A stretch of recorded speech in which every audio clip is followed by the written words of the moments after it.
Hey everybody, Michael Snyder, Pacific Northwest Weather Watch. Today is January 22nd, and right now we are looking at the Portland Doppler radar. I wanted to show you this because I kind of an interesting feature. You can kind of see the spin in the atmosphere here with that low pressure center moving up across the area and probably some heavy rain at times out there towards Longview and maybe Castle Rock with that activity moving up across western Washington as we go through this morning. So kind of an interesting feature there. I wanted to show that, and now I want to compare it here with the infrared satellite imagery and the overlay here of the Doppler radar. And you can clearly see that spin riding up across from western Oregon into western Washington as we speak. Probably still some shower activity going on in through the day today. And then we got another system out across Pacific Ocean. It's going to be taking aim at us as well. And then we'll take a look at the extended forecast as always as we go through the video here today.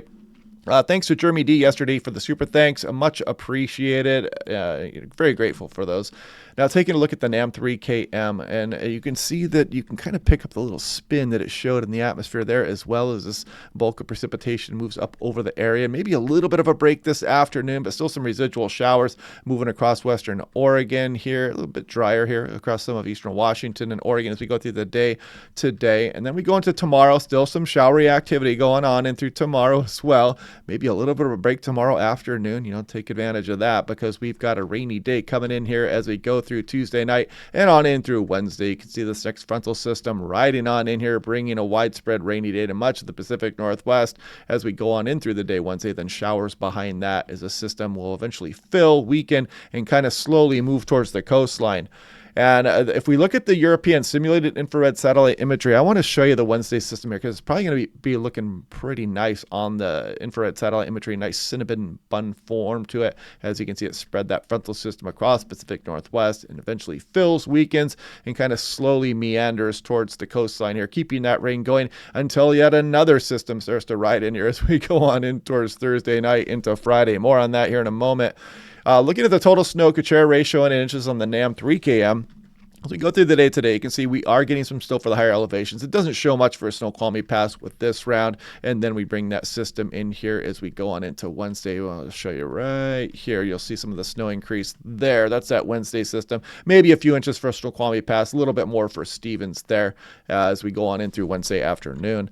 Now, taking a look at Portland, that we're still hanging on to this ice warming. It's supposed to expire at 10 a.m. I'm doing the video right now as I speak at 9:49.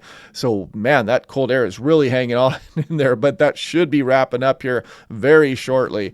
Moderate sneaker wave risk for the Oregon coast, and really during the wintertime, you should just always consider that the sneaker wave risk is out there for Washington, Oregon, and British Columbia. But yeah, they like to put out these graphics from time to time as well. This one is issued this morning.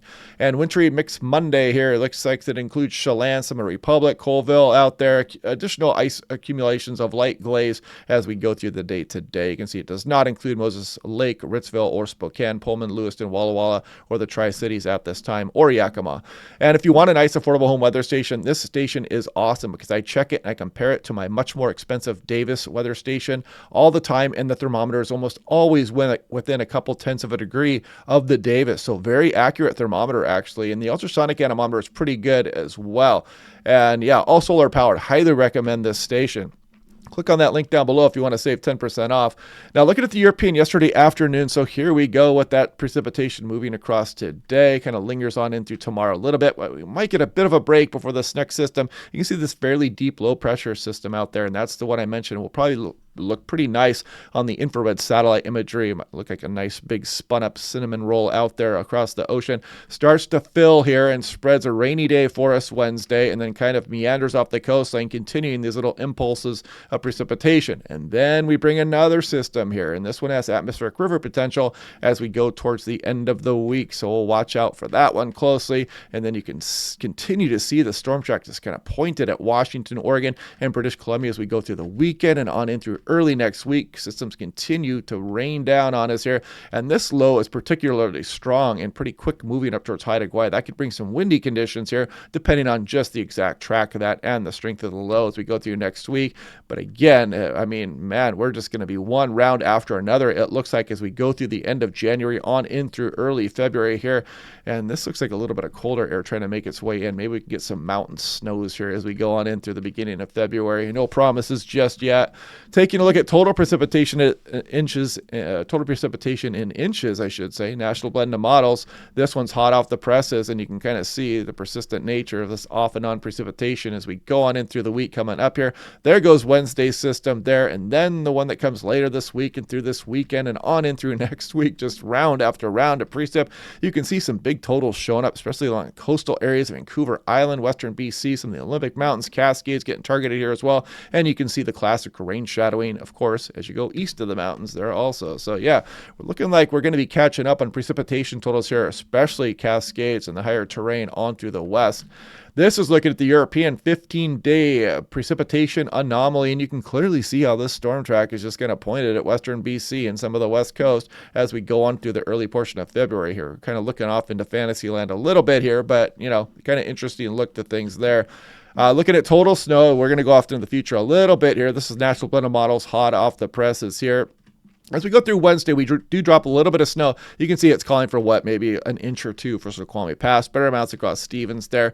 These systems initially are not going to be good for snow building, especially across the lower elevations. You can see we scroll off into next week here, and I mean, look at, we're only adding 3 additional inches to Snoqualmie Pass. There's going to be some for the higher terrain as usual, but man, that is not a great signal for some of the snowpack here across the Washington Cascades. Now looking at avalanche.org, just a reminder here, if you're going off in the backcountry, check this site first. It's got so much good information, and it might just save your life. So anyway, avalanche.org there.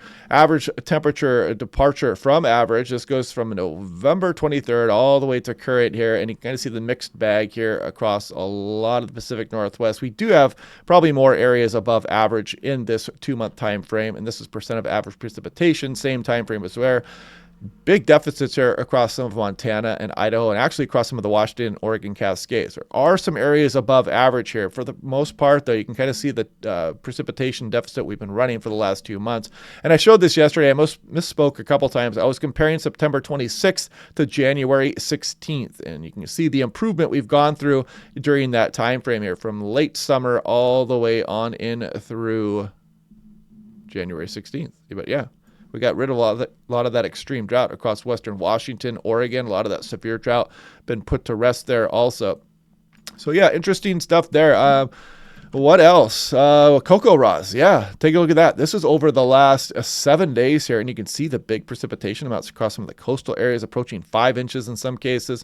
Pretty good rainfall amounts and ice storm totals here also, with a lot of this fell as ice across the Willamette Valley here and back in the gorge also. So yeah, we didn't do too bad there over the last week as far as actual accumulated precipitation.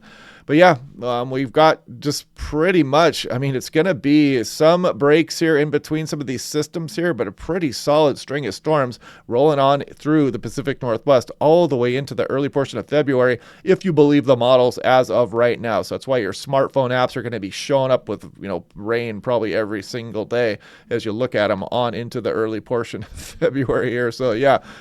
Watch out for that. We'll continue to break down these systems. As you saw, we have some potential for some atmospheric river activity. There's even an outside chance of a larger storm bringing some windy conditions here across the area. Right now, models are not in good disagreement. They're not in good agreement with that, but we'll continue to watch that on a day-to-day basis. Hope you guys are liking these videos. We'll do this again tomorrow, and I will talk to you guys then.